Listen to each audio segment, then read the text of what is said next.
You might say Mom and I were patron of the arts.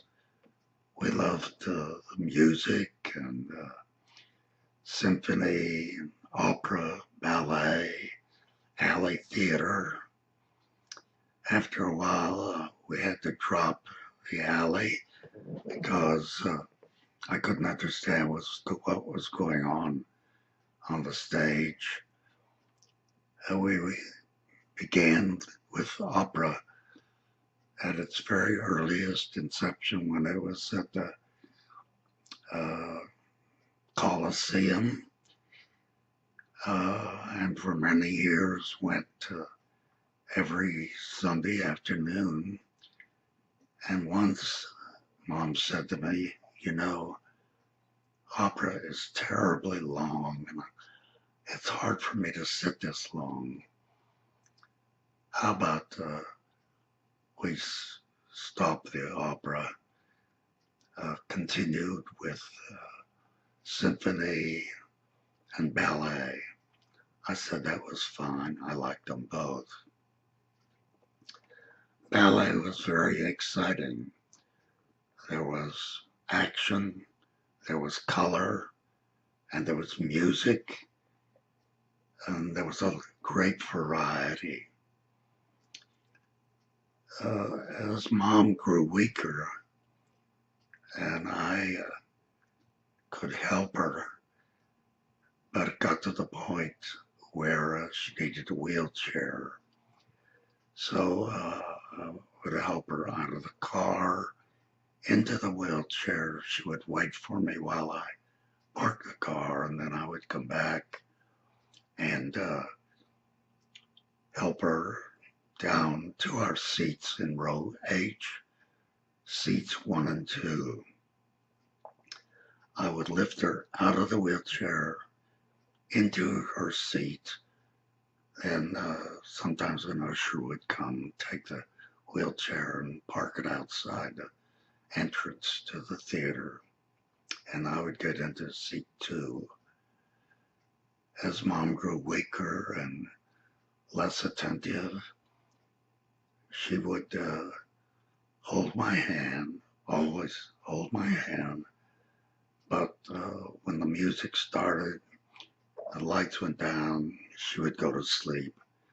I would still hold her hand, and every once in a while, when there was some loud music or applause, she would awaken just slightly, smile at me, squeeze my hand, and then go back to sleep.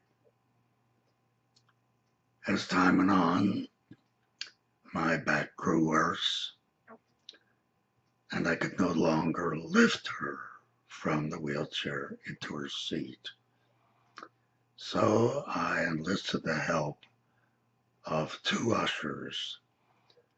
I took them with me down to our seat because I knew I would need one to help her into the seat, and that usher would disappear, and the other usher would come to help her from the seat back into her wheelchair. I showed them our seat, and I moved the wheelchair so that it was next to Mom's seat, H1.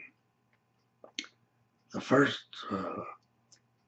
usher was African American, just a young, long, tall teenager with his hands in his pockets like he didn't know what he was supposed to do. So I explained to him, the wheelchair is in place with my wife next to her seat, and I want you to stand in front of her. So he did. I said, I want you to reach down and put your arms around her waist. And he did. And I said, Mom, put your arms around his neck and hold on. She did. And I said to him, now lift her. So I lifted her up a bit and down into her seat. He straightened up She straightened up and looked at me and gave a big smile and said, "He kissed me." I smiled back at her. I thanked him, told the other usher, "Please come back at the end of the performance. I'll need you." I sat next to Mom, held her hand, and when the lights went down, she held my hand, squeezed her hand tightly, and fell off to sleep. She would awaken a little bit if there was loud applause or loud music, but she always went back to sleep. When the lights went up, she looked at me. She understood the performance was over, but she had had a good sleep. The other usher came. He was white. He was very tall, square-shouldered, broad-shouldered. So I explained to him, although I had a feeling he understood. The wheelchair was in place.